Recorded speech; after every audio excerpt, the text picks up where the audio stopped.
এক গভীর বনের মাঝে ছিল এক বিশাল আম গাছ। গাছটি ছিল অনেক পুরনো, তার ডালপালা ছড়িয়ে ছিল চারপাশে, আর তাতে ধরে থাকতো মিষ্টি রসালো পাকা আম। সেই বনে বাস করত এক চালাক শিয়াল, এক বুদ্ধিমান কাক, এক নিরীহ খরগোশ। শিয়াল ছিল অত্যন্ত লোভী। সে সব সময় চেষ্টা করত কম পরিশ্রমে বেশি খাবার জোগাড় করতে। তার নজর ছিল সেই আম গাছের মিষ্টি ফলের দিকে। কিন্তু শিয়াল জানতো যে সে গাছে উঠতে পারে না, তাই সে কাকের উপর নজর রাখতে লাগলো।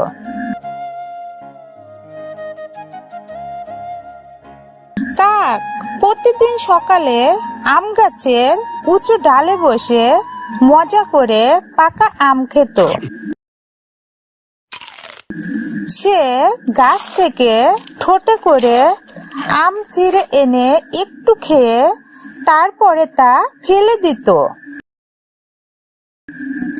শিয়াল নিচে দাঁড়িয়ে থাকতো আর সুযোগ পেলেই সে পড়ে থাকা আম খেয়ে নিত। কিন্তু এতে তার লোভ মিটছিল না। সে ভাবলো, যদি আমি কাককে বোকা বানিয়ে প্রতিদিন বেশি বেশি আম নিতে পারি, তাহলে তো আর আম খেতে কষ্ট করতে হবে না। একদিন শিয়াল কাকের কাছে গিয়ে বলল, ওহে বন্ধু কাক, তুমি তো প্রতিদিন এই গাছের আম খাচ্ছ, কিন্তু জানো কি, এই আমের ভিতরে এক বিশেষ জাদুর বীজ আছে। যদি সেই বীজ মাটিতে পুঁতে দাও, তাহলে কিছুদিন পরেই এখানে আরেকটা বিশাল আম গাছ জন্মাবে, আর আমরা সবাই মিলে তাতে অনেক আম খেতে পারবো। কাক অবাক হয়ে বলল, তাই নাকি? সত্যিই কি এটা সম্ভব? শিয়াল মাথা ঝুঁকিয়ে বলল, অবশ্যই, তবে শর্ত একটাই, তোমাকে প্রতিদিন অন্তত একটা করে আম আমাকে দিতে হবে। আমি সেই বীজ সংগ্রহ করে মাটিতে পুঁতে দেব। কাক বেশ উত্তেজিত হয়ে পড়ল। সে ভাবলো, আহা, এতদিন শুধু আমি একাই আম খাচ্ছিলাম, কিন্তু এবার যদি আরো গাছ জন্মে, তাহলে আমি অনেক বেশি আম খেতে পারবো। তাই সে রাজি হয়ে গেল এবং প্রতিদিন 1-2 করে আম শিয়ালকে দিতে লাগলো। শিয়াল খুশি হয়ে আমগুলো খেতে লাগলো, কিন্তু সে মাটিতে কিছুই ছিল না। শিয়ালের এই চালাকি খরগোশের চোখে ধরা পড়ে গেল। খরগোশ খুব সরল স্বভাবের ছিল, কিন্তু সে বুদ্ধিমানও ছিল।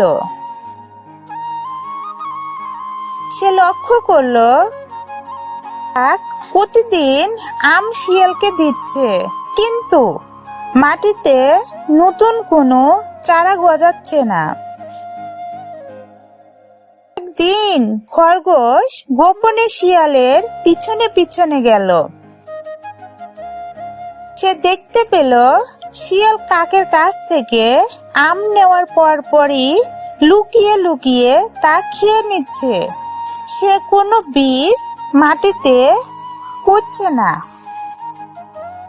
খরগোশ ভাবলো কাক তো সরল প্রাণী, কিন্তু শিয়াল খুব দ্রুত, তাকে শায়েস্তা করতেই হবে।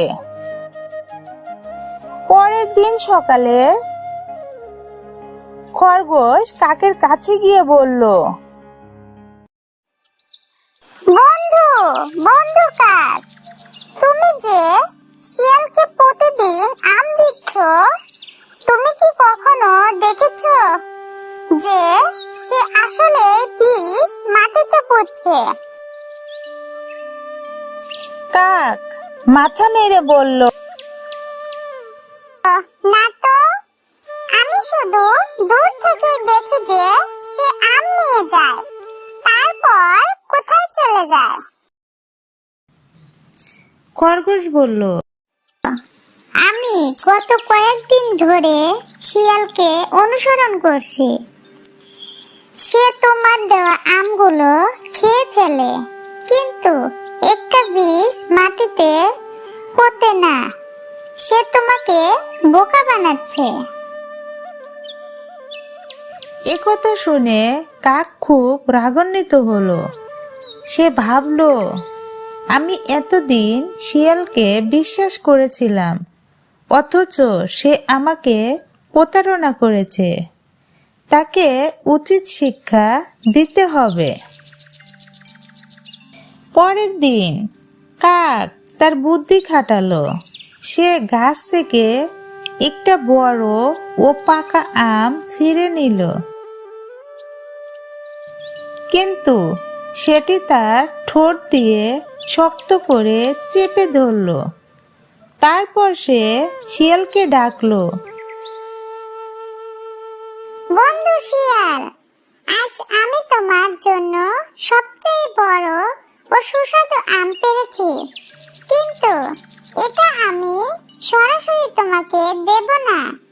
তুমি যদি সত্যি সৎ হও, তবে নিজের হাতে এটা ধরতে হবে। শিয়াল লোভে পড়ে গাছের নিচে দাঁড়ালো। কাক বলল, তুমি একটু লাফিয়ে হাত বাড়াও, আমি তোমার মুখের উপর আম ফেলে দেব। শিয়াল খুব উত্তেজিত হয়ে লাফ দিল। ঠিক তখনই কাক ঠোঁট থেকে আমটি ছেড়ে দিল, যা সোজা গিয়ে শিয়ালের মাথায় পড়ল। পাকা আমটি ছিল ভারী, তাই তাতে শিয়ালের মাথায় বেশ ব্যথা লাগলো।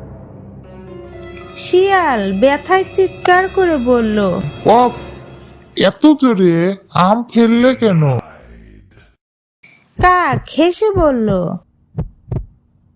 তুমি আমার সঙ্গে প্রতারণা করেছো, তাই এই তোমার শাস্তি।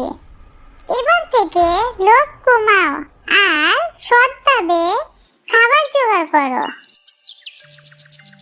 খরগোশ খুশি হলো। সে কাকের দিকে তাকিয়ে বলল, সত্যি বুদ্ধিমানেরা কখনো প্রতারকদের দ্বারা ক্ষতিগ্রস্ত হয় না। তুমি শিয়ালকে তার উপযুক্ত শিক্ষা দিয়েছো। শিয়াল লজ্জিত হয়ে দ্রুত সেখান থেকে পালিয়ে গেল। এরপর থেকে সে আর কখনো কাউকে ধোঁকা দেওয়ার কথা ভাবেনি। এই গল্পের শিক্ষা, লোভের পরিণতি ভালো হয় না।